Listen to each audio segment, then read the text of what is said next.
16 दिसंबर 2014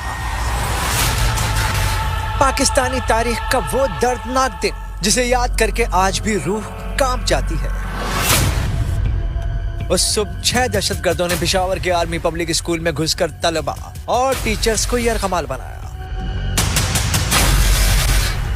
गोलियां बरसाई, जो सामने आता रहा उसकी जिंदगी छीनते रहे। इत्तला मिलते ही सिक्योरिटी फोर्सेस ने स्कूल का घेराव किया और खुदकार असलहे से लेस कालादम तहरीक तालिबान पाकिस्तान के 6 खुदकुश हमलावरों को तवील ऑपरेशन के बाद जहन्नुम हासिल किया। 6 घंटे से जायद ऑपरेशन के बाद स्कूल को क्लियर किया गया। इस सानहे में 132 तलबा, असातिज़ा और अमले समेत 150 अफराद शहीद हुए।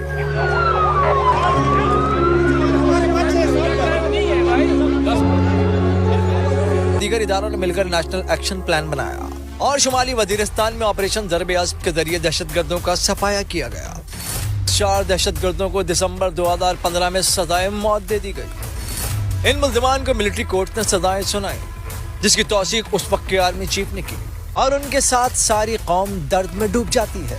आज भी इस बड़े गम पर सब्र जवाब दे जाता है। शहीदों के लिए आहें निकलती हैं, दिल से दुआएं निकलती हैं।